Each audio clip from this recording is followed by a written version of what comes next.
इस वीडियो में हम आपके लिए लाए हैं उन दो फेमस स्पेस एजेंसी का कंपैरिजन जो इस यूनिवर्स के रहस्यों को हमारे सामने उजागर करते रहते हैं। तो तैयार हो जाइए नासा और इसरो के बीच में एक दिलचस्प कंपैरिजन के लिए। दोस्तों, नासा का मतलब है नेशनल एरोनॉटिक्स स्पेस एडमिनिस्ट्रेशन और ये अमेरिका की स्पेस एजेंसी है। तो इसरो का मतलब है इंडियन स्पेस रिसर्च ऑर्गेनाइजेशन और ये हमारे देश भारत की स्पेस एजेंसी है। नासा की स्थापना 29 जुलाई 1958 में हुई थी और इसरो की स्थापना इसके लगभग 11 सालों बाद 15 अगस्त 1969 को हुई थी।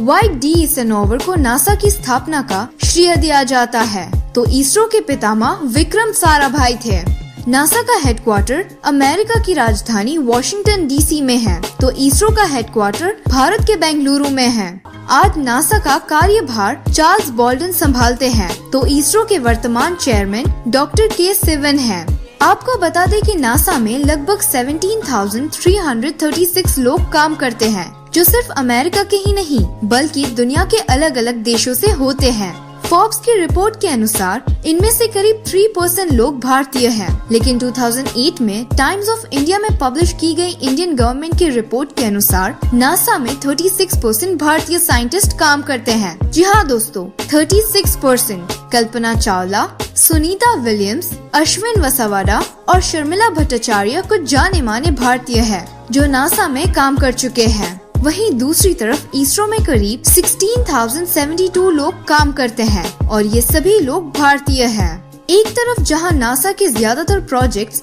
अंतरिक्ष में दूर दूर के ग्रहों की खोज पर केंद्रित होते हैं, वहीं इसरो के प्रोजेक्ट्स भारत और आसपास के देशों के डेवलपमेंट से जुड़े होते हैं। कम्युनिकेशन और वेदर फोरकास्टिंग सैटेलाइट्स लॉन्च करना इसके कुछ उदाहरण हैं।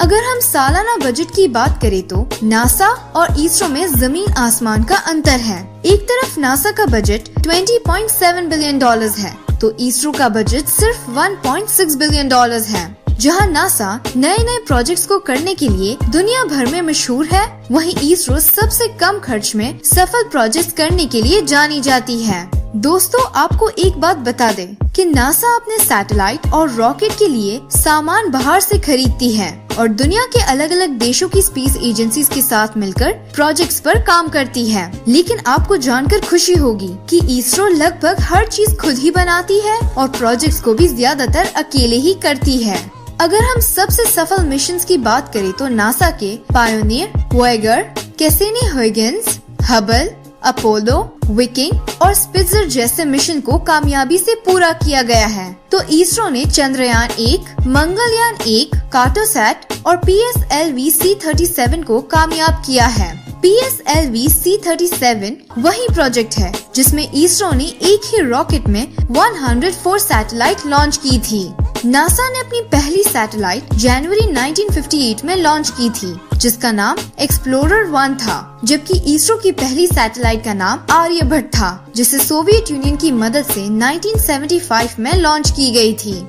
नासा का पहला कामयाब मून मिशन सन 1962 का रेंजर 4 मिशन था और मून पर पहले इंसान को भेजने में भी नासा ने ही कामयाबी पाई थी, जब 20 जुलाई 1969 को नील आर्मस्ट्रांग ने मून पर पहला कदम रखा था। इस मिशन को अपोलो 11 नाम दिया गया था। इसके बाद से आज तक नासा ने 6 बार सफलतापूर्वक इंसानों को मून पर भेजा है। वहीं अगर हम इसरो की बात करें तो 22 अक्टूबर 2008 का चंद्रयान 1 मिशन इसरो का पहला और अभी तक का एकमात्र मून मिशन है, लेकिन भारत ने अपनी पहली बॉल पे ही छक्का लगा दिया था। जी हाँ दोस्तों, चंद्रयान 1 दुनिया का पहला मून मिशन था जिसने मून पर सबसे पहले पानी की खोज की थी। अगर हम बात करें मार्स मिशन की तो नासा ने 5 नवंबर 1964 को अपनी पहली मार्स सैटेलाइट मराइनर 3 भेजी थी जो असफल रही थी। इसके बाद 14 नवंबर 1965 को भेजी गई मराइनर 4 सैटेलाइट के साथ वो मार्स पर पहुंचने वाली पहली स्पेस एजेंसी बन गई।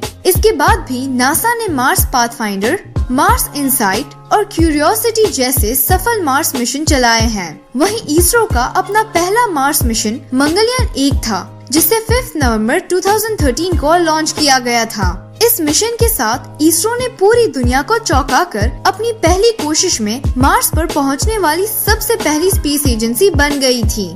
इसरो का मंगलयान 1 मिशन दुनिया का सबसे सस्ता मार्स मिशन है, जिसे सिर्फ $74 मिलियन में पूरा कर लिया गया था। बता दें कि इंडिया का मार्स मिशन हॉलीवुड की movie Galaxy, Armageddon, guardian of Galaxy और स्टार वॉर्स से भी सस्ता था। दोस्तों, नासा ने इसके अलावा भी सूर्य मंडल के कई ग्रहों पर सफलतापूर्वक अपनी सैटेलाइट्स भेजी है, लेकिन इसरो ने अभी तक सिर्फ मार्स पर ही सैटेलाइट भेजने में कामयाबी पाई है। नासा के पास अपना इंटरनेशनल स्पेस स्टेशन है, तो इसरो का अभी स्पेस स्टेशन बनाने का न कोई इरादा है और न ही बजट। नासा के पास एटलस 5, फैल्कन 9, सैटर्न 5 जैसे सैटेलाइट लॉन्चिंग व्हीकल्स है, तो इसरो के पास SLV, PSLV और GSLV जैसे सैटेलाइट लॉन्चिंग व्हीकल्स है। 15 फरवरी 2017 को इसरो ने एक साथ 104 सैटेलाइट को लॉन्च करके पूरी दुनिया को हिला दिया था, क्योंकि इस रिकॉर्ड से पहले सिर्फ 37 सैटेलाइट को एक साथ लॉन्च करने का रिकॉर्ड रशिया के नाम पर था। 104 सैटेलाइट को एक साथ और वो भी अलग अलग पाथ पर लॉन्च करना बेहद मुश्किल था। आपको बता दें कि आने वाले कुछ सालों में NASA Mars 2020, Parker space probe, TESS और यूरोपा मिशन जैसे प्रोजेक्ट्स को पूरा करना चाहता है, तो इसरो ने भी चंद्रयान 2, मंगलयान 2, आदित्य L1 और शुक्रयान 1 जैसे मिशन को अंजाम देने की योजना बनाई है। वैसे इसरो ने आने वाले सालों में इंसान को मून पर भेजने की योजना भी बनाई है। अभी हाल ही में नासा और इसरो ने डुअल फ्रीक्वेंसी वाले रडार को पृथ्वी की ऑब्जर्वेशन सैटेलाइट पर स्थापित करने के लिए हाथ मिलाए हैं और इस प्रोजेक्ट को निसार नाम दिया गया है। तो दोस्तों, आपको कौन सी स्पेस एजेंसी अच्छी लगी, नासा या इसरो? कमेंट में जरूर बताएं।